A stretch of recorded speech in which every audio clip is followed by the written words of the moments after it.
There's actually quite a bit of info out there on how Ken Roczen trains and the fitness work that he does, but I'll narrow it down for you. Some of the exercises that he uses the ski erg, uses the Concept 2 rowing machine, uses the exercise bike, does a reasonable amount of mobility work, and also does a fair bit of weight training as well.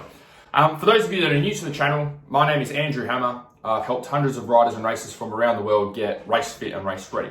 So if you're interested in Ken Roczen's training program and exactly what he does to build his fitness and get his body ready on the bike, they're the main exercises that he uses. Now, seeing those exercises in action and then knowing how to use them are two different things. We need to make sure that we're getting the most from those exercises. So what I think is happening and the reason that he's using those exercises are as follows. So first of all, the strength work, okay? So you don't see too much strength work for Ken Roczen and a lot of riders, and mainly because there's no strength training companies or weight training companies that actually sponsor riders. So you're not going to see too much of that, but you'll hear them speak about it or mention it in interviews, but you're not going to see it posted about too much. So why would Ken Roczen be using weight training and lifting heavy weights? The reason he'll be lifting heavy weights is because he wants to make the bike feel lighter. Okay, so if you think about how much his bike weighs, his bike might weigh 100 kilos or a little bit over 100 kilos. And then he's got his body weight on top of that. So let's say he weighs, for example, 80 kilos. You've got a 100 kilo bike, okay, it's 450, and you've got him as a rider at roughly 80 kilos. If you combine those two together, that's a total of 180 kilos that he needs to wrestle around. Whether that's for a pro motocross, whether that's for a supercross, or any other event, he's got 180 kilos that he has to move around.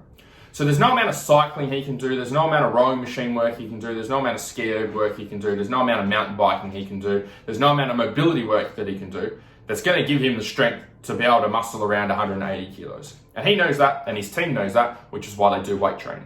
So the more he can increase his strength and get stronger with the weights, the lighter that 180 kilos will feel, the lighter that 180 kilos will feel, the less energy he'll use when he rides, which means his endurance increases, his stamina increases. He can ride harder for a longer period of time and makes it easier for him to throw the bike around, especially more for the pro motocross. The second thing you'll notice is that the cardio exercises he uses are lower impact.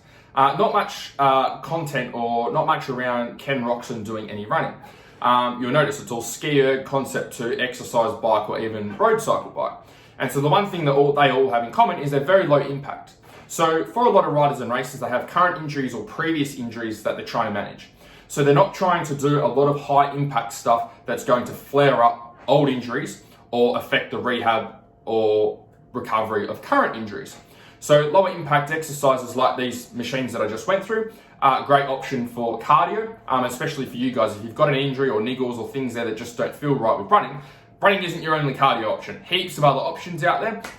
It just means usually you've got to use a machine or get some sort of equipment rather than just being able to go for a run around the block. The third thing that you will notice is that some of those cardio exercises he is using are actually full body cardio exercises.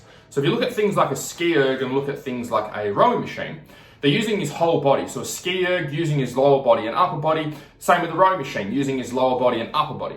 Now, the problem with cycling all the time and mountain biking all the time is it can be a great cardio tool, but it's only using predominantly the lower body. Okay, when we use a rowing machine or a ski erg or even an assault bike, if you've got access to one, we're able to work on your cardio and work on your conditioning using your whole body from head to toe. So generally, you can get better bang from your buck by incorporating more muscle groups and fatiguing more muscle groups rather than just focusing predominantly on the lower body. So how can you incorporate these insights from Ken Roczen into your own training?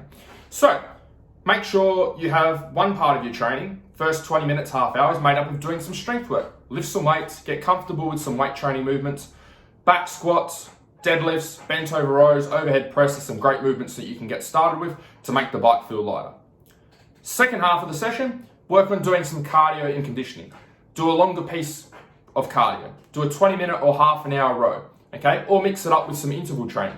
Do a minute on, a minute off for 15 minutes on the ski erg.